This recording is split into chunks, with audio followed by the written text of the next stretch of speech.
Today, I am making more mail-themed cards out of wallpaper samples.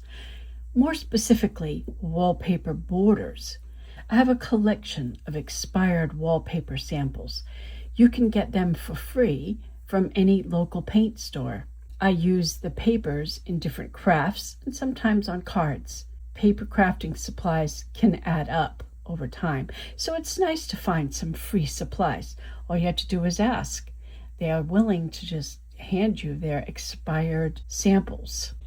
I thumbed through the samples looking for images that I might be able to use for cards. When I find something that I like, I cut it out with my craft knife. I seem to have gravitated towards nature images and deer scenes. This is a lovely image, but perhaps a little too big, so I set it aside for now. Oh, this is interesting. I might be able to get 2 cards out of this one. This is beautiful. It makes me think of Maine, my home state. We have a lot of moose up there. I cut the images down to fit my card base, 5 1/4 length, 4 inch wide, which will leave me a nice border of color to frame the image. They are such lovely images. They don't need any other embellishments. This makes card making very simple. It doesn't matter that the animal is not quite centered, or even if the animal is all there. That will just allow me some space to add a sentiment later. Now with this card, I did something a little different. I had 2 strips of the same wall border. So I thought, well, let's cut the image into panels and maybe allow the brown base color to show through for an added layer of interest. That allowed me to also modify the image and make it fit the card base. This image was actually part of the panel on my previous card. And here's the back end of what I cut off this image. Now here comes my manipulation. You're probably saying, but wait, you're stretching that image so it would appear. But wait, you'll see. Some of the wallpaper sample cuts off part of an image, so you don't always get the whole thing. Well, I'm trying to make it work for my purposes using the leftover pieces. I cut this middle strip to fit in between, making sure that my brown strips are about the same size on both sides. You're now thinking, but that is one strange looking deer. It is. But hold on, I have a plan that is going to work out just fine. My main goal here is the background image. Here's my fix. Now we don't see the funky stretched deer. This cropped image is the centerpiece, and the 2 brown stripes also adds a layer of interest and draws attention to the main focal point of the framed deer in the center. The buck is the main thing. Even the doe in the background recognizes that, so it works.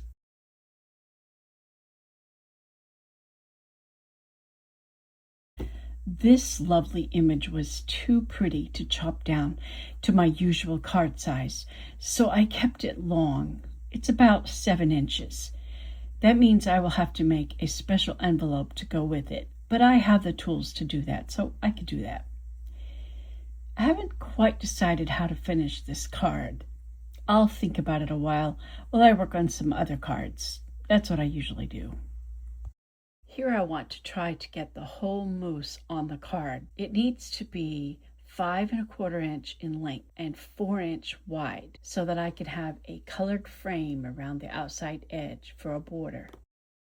With this border, first I need to cut a straight edge because I have a crooked line there. Now I have more space at the top, so I realized that I should probably cut the bottom first because his feet are closer to the bottom. Well, let's cut the 4 inch wide first, then we'll trim the length of it. We might get a second out of the other piece. Nope, cut the bottom first. We need 5 1/4 inch for the length. Yes, we have the 4 inch wide. That works. We'll cut a little off the top, then trim the bottom. This will make a good image for a guy who is a hunter. Now we need a 4-inch wide. The bear is already partly cut off, so it's okay if I have to cut off a little bit more of him. I do want to try to keep the whole bird. All the images that I ended up picking happen to be hunting related, so they will all make good mail cards.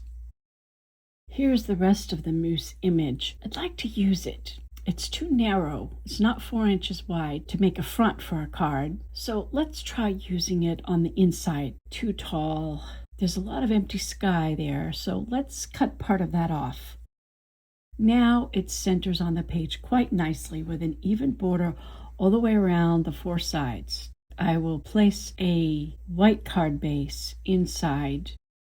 For the next border, I couldn't really use it as it was, but I like the images on it, so I decided to divide it up by cutting out each individual image. I played around with them to find an arrangement, an agreeable arrangement that I liked, and I ended up only using 3 of the images that seemed to work together. I will save the images that I did not use for a future project. The nuts, squirrel, and pine tree branch seem to go together.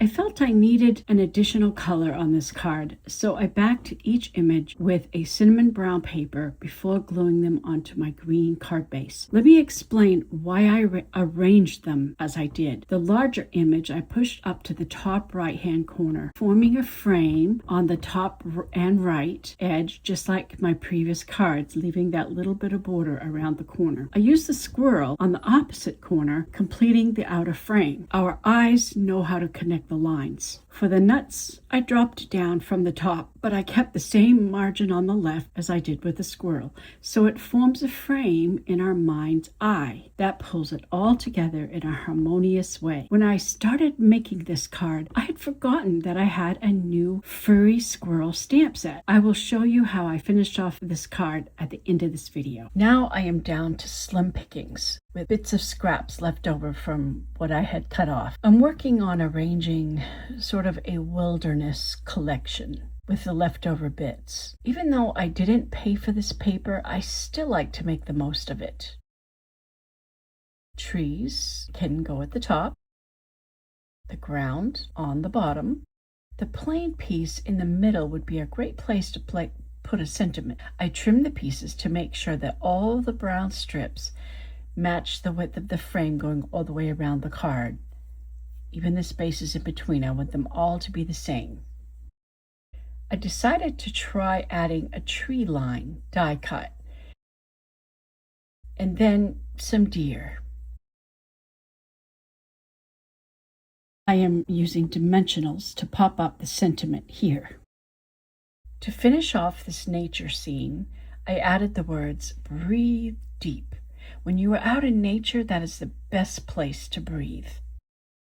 Okay, here are the cards I ended up making. This one looks like a beautiful place to go. I added the words, "Every day is an adventure." I added a suitcase to suggest one is going on a trip for an adventure. Inside, a camper to suggest a trip or journey. And some words speaking about a journey. And a camera because you take photos on your journey, right? The inside message is actually an anniversary message because marriage is a journey. So it's a good thing you get to bring your best friend along. Perhaps this is an unexpected anniversary card, but I think it works. The other cards are simple, with a simple birthday sentiment and for most part, just a single image. I used a creamy white card inside the warm tone cards. I did add some deer cutouts inside some of the cards, just so I could use them up because I had cut out several. Here I used a strip of washi tape under my sentiment. Because this image and the blue card bases are cool colors, I used a white card base for the inside message because the colors are cool. I embossed the sentiment on the front with metallic gold because it kind of matches the gold tones that the deer image has, because it just seemed fitting. I do not put messages inside the cards until I know who exactly it's going to, because I like to personalize the message that is fitting for that particular person. I just happened to have this furry squirrel set where the sentiments and stamps just worked perfect for this card. I now have a collection of mail cards for hunters. When I began, I hadn't intended on making just mail cards, but that's how it ended up. And that's okay, because I do have a lot of males in my family and my circle of friends to give cards to. And a lot of their birthdays are in the fall. We just never know where the creativity process will take us. So I made a dozen cards in practically no time at all. That was quick and easy. In my last video, I had created some mail cards that I actually put a little more time into. And I didn't show you the finished cards, so I'm going to do that here. I mostly just added a word like classic or timeless. I thought the classic worked well with the old cars and watches, and timeless for the clocks as well. On the green cards, I ended up making them into fish cards for the fishermen in my life. I stamped and colored the fish with colored pencil, and then I added some weeds or plants and a simple sentiment. For the gear cards, I did not add a sentiment on the front because I couldn't think of one that would work. If you have any suggestions, go ahead and share that with me. I looked through my stamps and could not find a word or an idea that I had in my stash that I could use. I'll just put a message inside. If you missed that video of those gears and clock cards, I'll suggest it at the end. That's one where I used up all my metal paper scraps. I will link other videos that are also for making mail cards in the video description below this video. Most of the time, I do not put sentiments inside the card or a message inside the cards until I know who specifically it's going to, so that I can add the right message that's appropriate for that person. These mostly done cards will be added to my starter bin, where I keep partially done cards. Most are embellished with decorated fronts. Some just have a color-themed background, waiting for an embellishment and a sentiment. Some have been designated as birthday cards, and some aren't designated as any particular event, so I can make them whatever they need to be. I usually make cards about once a month. Doing cards this way helps me to keep up with my monthly card mailing schedule.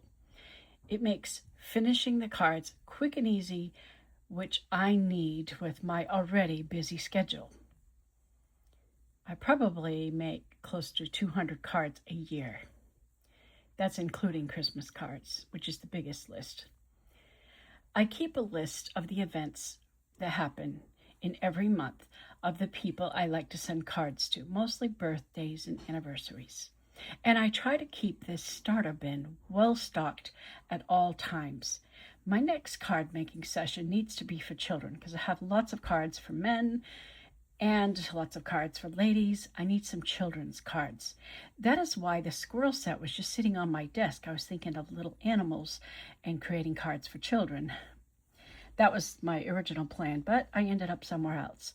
You have to take the creation process where it leads you to keep card making fun and enjoyable. I hope you enjoyed this. Thanks for watching.